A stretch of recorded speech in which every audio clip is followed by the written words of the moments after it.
نحمده ونصلي على رسوله الكريم اما بعد فاعوذ بالله من الشيطان الرجيم بسم الله الرحمن الرحيم رب اشرح لي صدري ويسر لي امري واحلل عقدة من لساني يفقهوا قولي۔ نبی صلی اللہ علیہ وسلم دنیا کا سب سے مشکل ترین کام لے کر اٹھے تھے اور اس کام کے لیے آپ نے اپنا سب کچھ کھو دیا تھا، ہر طرح کی قربانیاں کی۔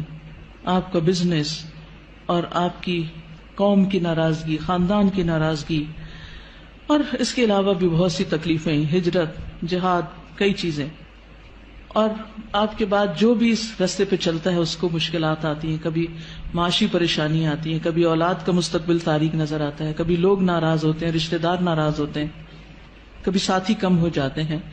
ایسی صورت میں انسان کو کبھی بھی گھبرانا نہیں چاہیے۔ یہاں نبی صلی اللہ علیہ وسلم کو تسلی دی جا رہی کہ ہم نے آپ کو کوثر عطا کی ہے، لہٰذا آپ شکرانہ ادا کیجئے، نماز پڑھیے، قربانی کیجئے۔ آپ کا جو دشمن آپ کے خلاف ہے وہ آپ کا کچھ نہیں بگاڑ سکتا۔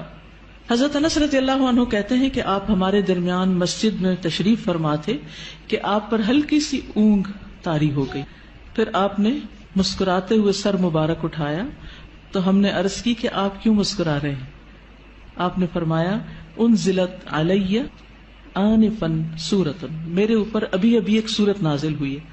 پھر آپ نے بسم اللہ پڑھ کر سورت سنائی اور سورت سنا کر فرمایا اتدرون ما الکوثر، یعنی تلاوت بھی سنا دی اور پھر وضاحت بھی ساتھ ہی کر رہے ہیں، تعلیم دے رہے ہیں، کیا تمہیں معلوم ہے کوثر کیا ہے؟ تو لوگوں نے عرض کیا اللہ اور اس کا رسول ہی بہتر جانتے ہیں۔ فرمایا وہ ایک نہر ہے جس کا اللہ نے مجھ سے وعدہ کیا ہے، اس میں خیر کثیر ہے۔ اس نہر میں کیا ہے؟ خیر کثیر ہے۔ در حقیقت یہ ایک حوض ہے جس پر میری امت قیامت کے دن آئے گی، اس کے برتنوں کی تعداد آسمان کے تاروں جتنی ہوگی، اور اس سے کچھ لوگوں کو ہٹا لیا جائے گا تو میں کہوں گا کہ یہ میری امت ہے، تو مجھے بتایا جائے گا کہ آپ کو نہیں معلوم کہ آپ کے بعد انہوں نے دین میں کیسی کیسی نئی چیزیں نکال لی تھی۔ صحیح مسلم کی روایت ہے۔ بہرحال سورت کا محور یہ ہے، مرکزی مضمون یہ ہے کہ آپ صلی اللہ علیہ وسلم پر نعمتوں کا ذکر ہے، آپ کے مقام کی فضیلت کا بیان ہے، اور اس کے بعد آپ کو کیا کرنا چاہیے اس نعمت اور فضیلت کو پا کر، اس کا ذکر ہے کہ آپ شکرانے کے طور پر اللہ کی عبادت کریں اور بندوں کے حقوق کا خیال رکھیں۔ اس میں ہم دیکھتے ہیں کہ پچھلی سورت میں 4 چیزوں کی بات تھی، یا 4 خاص باتیں تھیں، جس میں سب سے پہلے تو بخل کا ذکر تھا کہ ایک شخص یتیم کی ضرورت پوری نہیں کرتا، مسکین کی نہیں کرتا، ان کو ذلیل کرتا ہے۔ دوسری چیز نماز میں غفلت کی بات تھی۔ تیسری چیز دکھاوے کی بات تھی۔ چوتھی چیز یمنعون الماعون، لوگوں سے خیر روکنے کی بات تھی۔ اس صورت میں 4 چیزوں کے کرنے کی بات ہے۔ سب سے پہلے بخل کے اپوزٹ کیا ہے؟ الکوثر، خیر کثیر، کہ اللہ سبحانہ وتعالیٰ نے آپ کو خیر کثیر عطا کی، خیر روکی نہیں آپ سے۔ نماز سے غفلت کا علاج کیا؟ فصلی، نماز پڑھو۔ دکھاوے کا علاج کیا؟ لربک، اپنے رب کے لیے پڑھو۔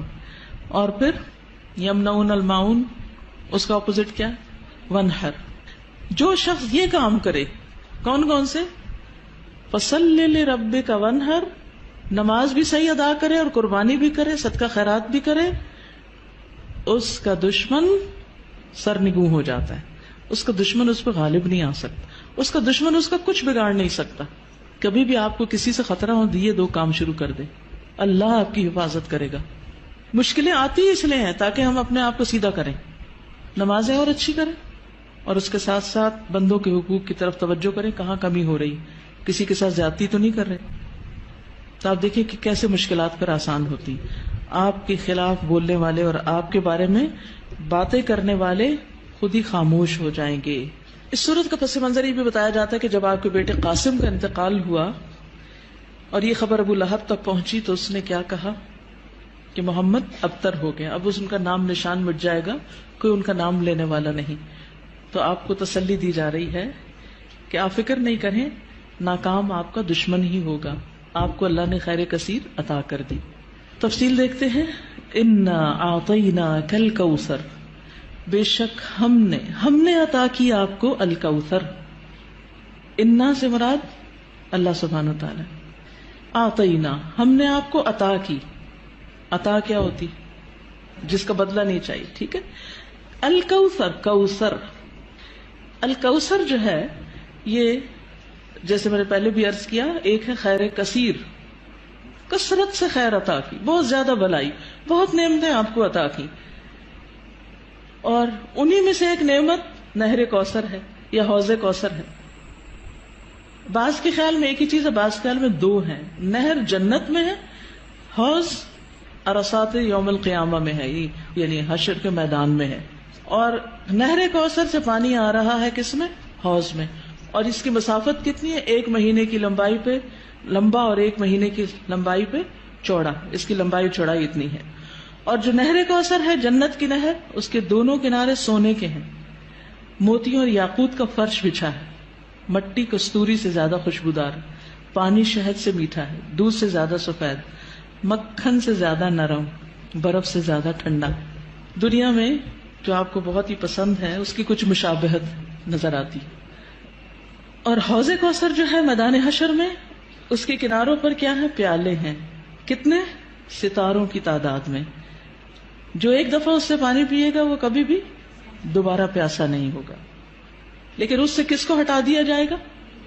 جو بدعت کرنے والا ہو، یا جو آپ سے دشمنی رکھنے والا ہو، آپ سے بغض رکھنے والا ہو، اس کو وہاں نہیں آنے دیا جائے گا۔ یا جو آپ کے دین سے بغض رکھنے والا ہو، نماز سے نفرت ہے، صدقہ خیرات سے، دین کا ہر کام میں مصیبت لگتا ہے۔ ایک یہ ہے کہ بوجھل ہونا، آپ سو کے اٹھے ہیں تو آپ کو بوجھل لگ رہا ہے نماز پڑھنا، وہ ایک فطری سی بات ہے، آپ تھکے ہوئے ہیں یا نیند میں ہیں۔ لیکن ایک یہ ہے کہ دل سے نماز کی چاہت ہی نہ ہونا۔ نبی صلی اللہ علیہ وسلم فرمایا کہ نماز میری آنکھوں کی ٹھنڈک ہے۔ ہمارے نزدیک نماز کا مقام کیا؟ ہم میں سے ہر ایک کو سوچنا چاہیے، میری زندگی میں نماز کا مقام کیا؟ مجھے نماز سے کتنی محبت اور چاہت ہے، کتنے شوق سے میں اس کی طرف جاتی ہوں، یا نماز بس خانہ پوری کی حد تک پڑھتی، کیونکہ یہ ہماری ایمان کا امتحان ہے اس میں۔